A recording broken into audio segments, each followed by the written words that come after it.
Iran ಮೇಲೆ ಇಸ್ರೇಲ್ನಿಂದ ತೀವ್ರಗೊಳ್ತಾ ಇರೋ ದಾಳಿಗೆ ಸಂಬಂಧಪಟ್ಟಂತೆ ನಾವು ಮಾಹಿತಿ ಕೊಡ್ತಾ ಇದ್ವಿ. ತೆಹರಾನ್ ಮೇಲೆ ಡ್ರೋನ್ಗಳ ಸುರಿಮಳೆಯನ್ನ ಇಸ್ರೇಲ್ ನಡೆಸ್ತಾ ಇದೆ. ನಿಮಗೆ ಒಂದು ಮಾಹಿತಿ ಕೊಟ್ಬಿಡ್ತೀನಿ.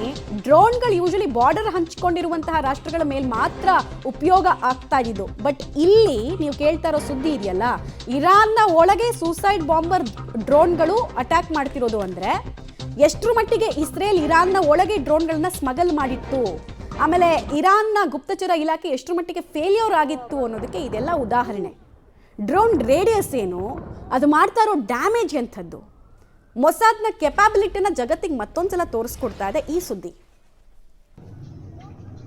ಡೀಟೇಲ್ಸ್ ಕೊಡ್ತಾರೆ ಶಬೀರ್.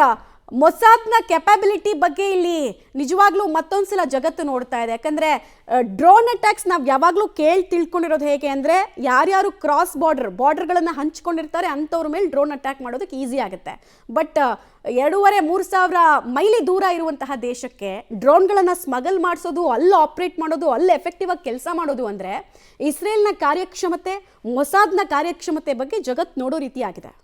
ಹೌದು, ಇಲ್ಲಿ ಯಾವುದೇ ರೀತಿಯಾದಂಥ ಅನುಮಾನಗಳಿಲ್ಲ. ಯಾಕೆಂದ್ರೆ ಮೊಸಾದ್ ಸಾಕಷ್ಟು ಟ್ಯಾಲೆಂಟೆಡ್ ಗುಪ್ತಚರ ಇಲಾಖೆ ಅನ್ನುವಂಥದ್ದು ಇಡೀ ಜಗತ್ತಿಗೆ ಗೊತ್ತಿರುವಂಥದ್ದು. ಮತ್ತೆ ಇಸ್ರೇಲ್ ಮತ್ತೆ ಇರಾನ್ನ ನಡುವೆ ಸಂಘರ್ಷ ನಡೀತಿರುವಂಥದ್ದು ಕಳೆದ 6 ದಿನಗಳಿಂದ ಅಲ್ಲ, ಈ ಹಿಂದೆಯೂ ಕೂಡ ಸಾಕಷ್ಟು ಸಂಘರ್ಷದ ಸನ್ನಿವೇಶಗಳನ್ನ ಎರಡೂ ದೇಶಗಳು ನೋಡಿದವೆ. ಹೀಗಾಗಿ ಅಗತ್ಯ ಬೀಳುವಂತ ಸಾಧ್ಯತೆಗಳಿದ್ದಂತ ಹಿನ್ನೆಲೆಯಲ್ಲಿ ಈ ಹಿಂದೆ ಡ್ರೋನ್ಗಳ ವ್ಯವಸ್ಥೆಯನ್ನ ಇರಾನ್ನಲ್ಲಿ ಮಾಡಿಕೊಳ್ಳುವಂತ ಕೆಲಸವನ್ನ, ಗಡಿಭಾಗಗಳಲ್ಲಿ ರೆಡಿಯಾಗಿರಿಸಿಕೊಳ್ಳುವಂತ ಕೆಲಸವನ್ನ ಇಸ್ರೇಲ್ ಮಾಡಿತ್ತು. ಈಗ ಅನಿವಾರ್ಯತೆ ಬಿದ್ದಂತ ಹಿನ್ನೆಲೆಯಲ್ಲಿ ಈ ಡ್ರೋನ್ಗಳ ದಾಳಿ ಮಾಡೋ ಮೂಲಕ ಇರಾನ್ನ ಟೆಹರಾನ್ ಏನಿದೆ ಅಲ್ಲಿ ಬಹಳ ದೊಡ್ಡ ಪ್ರಮಾಣದ ಹಾನಿಯನ್ನ ಮಾಡುವಂತ ಕೆಲಸವನ್ನ ಈಗ ಇಸ್ರೇಲ್ ಮಾಡ್ತಾ ಇರುವಂತದ್ದು. ಇವತ್ತು ಬೆಳಗಿನ ಜಾವ ಕೂಡ ಇಸ್ರೇಲ್ ಇರಾನ್ನ ಮೇಲೆ ವೈಮಾನಿಕ ದಾಳಿಯನ್ನ ನಡೆಸಿದೆ ಅನ್ನುವಂತ ಮಾಹಿತಿಗಳು ಕೂಡ ಬರ್ತಾ ಇದಾವೆ. ಮುಖ್ಯವಾಗಿ ಪರಮಾಣು ಘಟಕಗಳೇನಿದಾವೆ, ಆ ಪರಮಾಣು ತಯಾರಿ ಮಾಡ್ತಿದ್ದಂತ ಘಟಕಗಳು, ಆ ಘಟಕಗಳಾಗಿರ್ಬೋದು, ಸೇನಾ ನೆಲೆಗಳಾಗಿರ್ಬೋದು, ಪ್ರಮುಖ ಇನ್ಫ್ರಾಸ್ಟ್ರಕ್ಚರ್ಗಳು ಏನಿರುತ್ತೆ, ಮೂಲ ಸೌಕರ್ಯಗಳೇನಿರ್ತವೆ, ಅವುಗಳನ್ನ ನಾಶಪಡಿಸುವಂತ ಕೆಲಸವನ್ನ ಈಗ ಸದ್ಯಕ್ಕೆ ಇಸ್ರೇಲ್ ಮಾಡ್ತಾ ಇರುವಂತದ್ದು.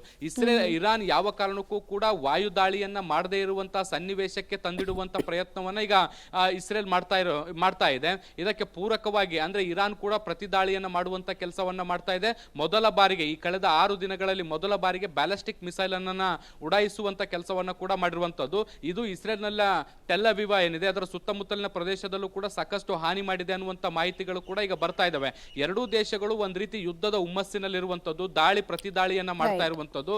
ಇದರಿಂದಾಗಿ ನಾಗರಿಕರಿಗೆ ಬಹಳ ದೊಡ್ಡ ಪ್ರಮಾಣದ ಹಾನಿಯಂತೂ ಆಗ್ತಾ ಇದೆ. ಮುಂದಿನ ದಿನಗಳಲ್ಲಿ ಇದು ಮತ್ತಷ್ಟು ತೀವ್ರ ಸ್ವರೂಪ ಪಡೆದುಕೊಳ್ಳುವಂತ ಸಾಧ್ಯತೆಗಳು ಕೂಡ ಇದಾವೆ ಮಮತಾ.